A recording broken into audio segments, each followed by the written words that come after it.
En Cook Immigration Partners estamos haciendo la diferencia, con más de 50,000 casos resueltos en los últimos 27 años. Diferencia que nos posiciona en el cuarto lugar de prestigio a nivel mundial en el área de inmigración. En Cook Immigration Partners nos importa decir la verdad a nuestros clientes acerca de su caso.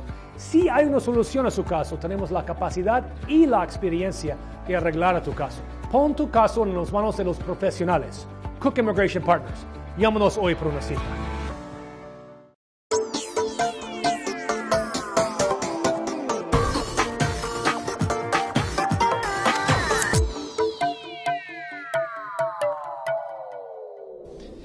Jorge, gusto que estés aquí con nosotros. Un gusto, Daniel. Gracias por la invitación del mundo hispánico. La verdad me siento un poco extraño, pero porque normalmente pues, no acostumbro a que me entrevisten, pero de veras muy gusto. Vamos a hacer un gran esfuerzo para que sea más un diálogo que una entrevista, y te comprendo muchísimo porque los periodistas estamos hechos para hacer preguntas, no para responderlas. ¿Cómo ves las elecciones de noviembre? Wow, yo creo que esto va a generar un reacomodo. En el caso del Partido Republicano, que sería lo más notorio en el caso de Donald Trump, hay un candidato que ha sido electo en las primarias, ha arrasado, sin embargo está en contra del establishment del mismo partido, y esto se nota que ha generado algunas divisiones dentro de los republicanos, y que si no logran la victoria, la logren o no la logren, va a generar ahí una fuerte división en el caso de los republicanos. Inclusive yo hasta anticiparía hasta una división del partido, ¿no? La creación de una fuerza paralela. En el caso de los demócratas sucede algo similar. Claro, finalmente va a ser una lucha muy cerrada. Yo creo que puede suceder un escenario, así se me ocurre, como aquel en el que se disputó entre Al Gore y George Bush.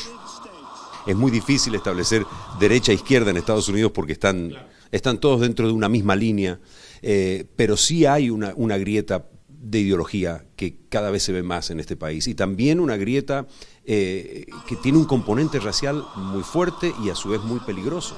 Uno de los candidatos toma las voces de lo que muchas personas piensan, sienten, pero que no se atreven a decir porque es social y políticamente incorrecto, y que esa voz finalmente lo siguen porque dicen lo que ellos a lo mejor no se atreven a decir. Con respecto a la comunidad hispana y las elecciones de noviembre, ¿crees tú, porque esto lo venimos diciendo desde siempre, Jorge, estas elecciones, los hispanos son cruciales, son importantes, son decisivos? ¿Crees que esta vez sí va a ser decisivo el voto hispano? No solamente en Georgia, estoy hablando a nivel nacional. A nivel nacional, indudablemente. En estados como California, Texas, Colorado, Nuevo México, indudablemente. Georgia se puede dar un paso importante. Hay estudios en donde te revelan que, bueno, pues se puede tener de un 3 a un 10%. Hay muchas personas que quedan sin votar, que tienen posibilidad de hacerlo. Galeo, por ejemplo, menciona que hay más de 280,000 personas en posibilidad de votar y que normalmente no lo hacen, o no están registrados, o no les interesa. ¿Tú crees que es posible construir ese muro, que lo pague México y deportar 11 millones de inmigrantes como él sugiere?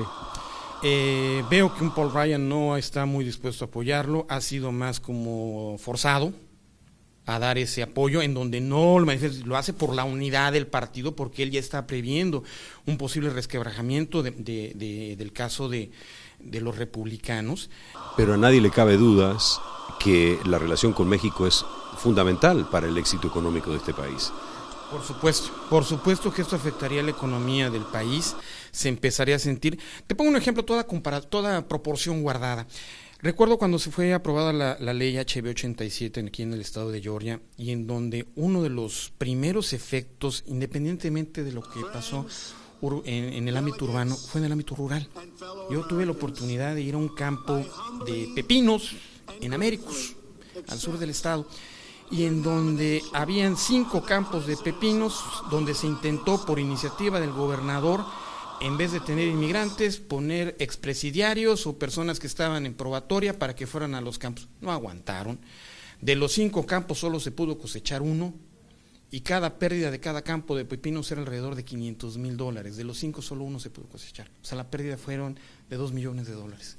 así de simple. Y eso, cuando ya se empieza a resentir, que ya inclusive el secretario de Agricultura tuvo que salir en defensa y hacer un poco más relajadas las restricciones en cuanto a los inmigrantes, pues fue que se volvió a activar la economía. Yo creo que pasaría algo ya en mayores proporciones en esa relación de México con Estados Unidos. Ese cierre no puede ser total, y cuando se empiecen a sentir las consecuencias, obviamente se tiene que volver a flexibilizar de alguna manera. Le pasó a Schwarzenegger cuando fue gobernador de California también, que empezó con medidas antiinmigrantes y que después tuvo que abrirse. Yo creo que pasaría algo similar y de proporciones aún más grandes y aún más graves. Jorge, gracias. Ha sido un gusto. Gracias a ti, Daniel. Gracias por este privilegio. Ahora sí que no todos los días me toca una entrevista, y menos con Daniel. El gusto es mío. Gracias. A Mundo Hispánico.